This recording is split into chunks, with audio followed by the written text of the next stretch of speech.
दोस्तों, मैं Arif Khan crime exposure news room से।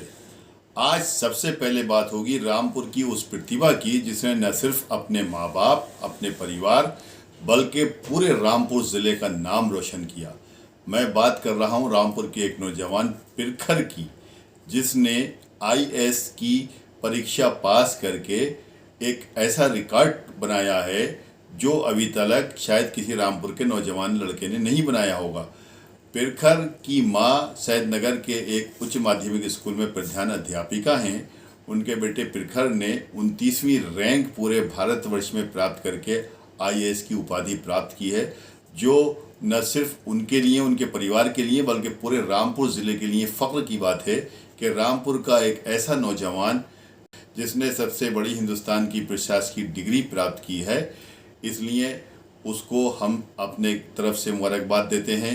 हम अपने पूरे क्राइम एक्सपोजर परिवार की ओर से मुबारकबाद देते हैं और शुभकामनाओं के लिए आशा करते हैं कि उसका भविष्य और ज़्यादा उज्जवल हो। रुख करते हैं, अगली खबर टांडा से है, जहां नगर पालिका क्षेत्र में नगर पालिका ने एक अस्पताल बनवाया, जिसका उद्घाटन रामपुर जिलाधिकारी ने फीता काटकर किया और उन्होंने इस मौके पर कहा कि ये एक ऐसा पुण्य का काम है कि जिसकी तारीफ जितनी की जाए उतनी कम है। देखिए ये हमारी ख़ास रिपोर्ट।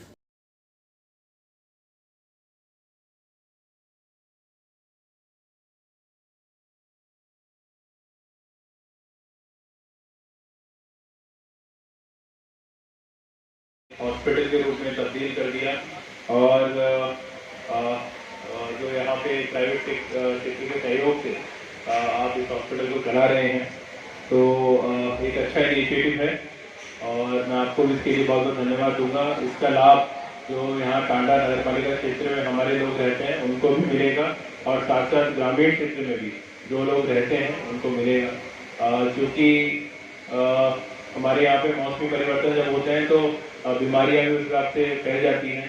और आप देख रहे होंगे कि प्रदेश में कुछ जिलों में, बाकी पूरे देश में भी क्योंकि मौसम परिवर्तन है, सर्दियों की तरफ हम लोग जा रहे हैं, तो डेंगू, मलेरिया, बहुत सारी ऐसी मौसमी बीमारियां होती हैं जो हर बार फैल जाती हैं और उसको रोकने के लिए, उपचार करने के लिए विकेंद्रीकृत स्तर पर बहुत सारे छोटे छोटे अगर हॉस्पिटल होंगे तो लोगों को अच्छा लाभ मिलेगा और अच्छी सुविधाएं अगर स्थानीय स्तर पर मिल जाएंगी।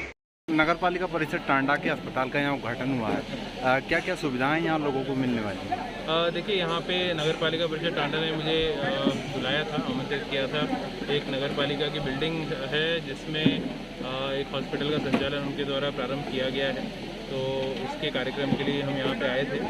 और चूँकि उन्होंने एक प्राइवेट एजेंसी है उससे एग्रीमेंट किया है, तो एक बार हम एग्रीमेंट भी उसमें चेक करेंगे और क्या क्या सर्विसेज उन्होंने दी है, क्या उसका फाइनेंशियल मॉडल है, उसका भी अध्ययन कर लेंगे और प्रयास करेंगे अगर सक्सेसफुल मॉडल होता है तो उसको और भी जगह इम्प्लीमेंट किया जाए।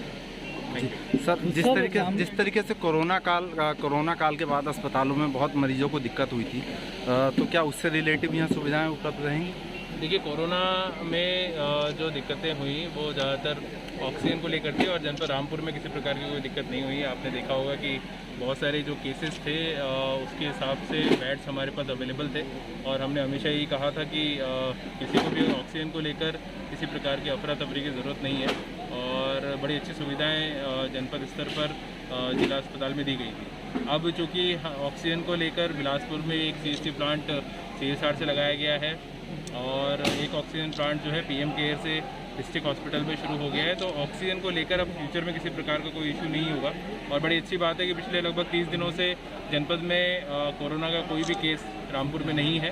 तो जिस प्रकार से लोगों ने बढ़ चढ़ कर वैक्सीनेशन प्रोग्राम में हिस्सा लिया है, वैक्सीन लगवाई है, उसके बाद में अब केसेस जो हैं वो बिल्कुल शून्य में पहुँच गए हैं। तो जितने लोग रह गए हैं मैं उनसे भी अनुरोध करूँगा कि वैक्सीन ज़रूर सब लोग लगवाएँ, तभी इस बीमारी का उन्मूलन संभव है।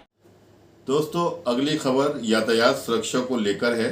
दरअसल 24 सितंबर से 30 सितंबर तक द्वितीय सड़क सुरक्षा सप्ताह रामपुर में मनाया जा रहा है।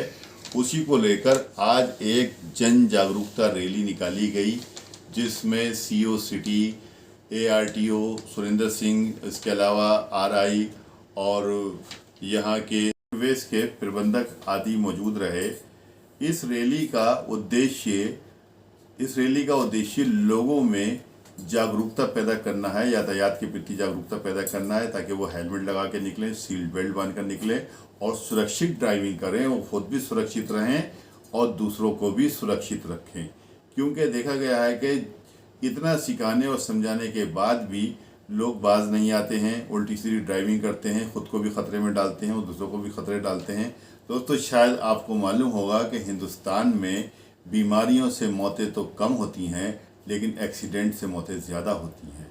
इसलिए इन एक्सीडेंट से होने वाली मौतों को रोकना है और ये तभी रुकेंगी जब आम जनता के अंदर अवेयरनेस आए, उनके अंदर जागरूकता आए और वो ड्राइविंग के नियमों को समझें और उनका पालन करें।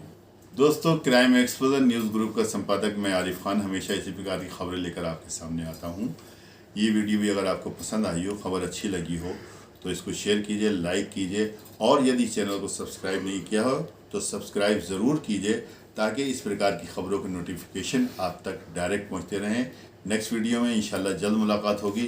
तब तक के लिए जय हिंद।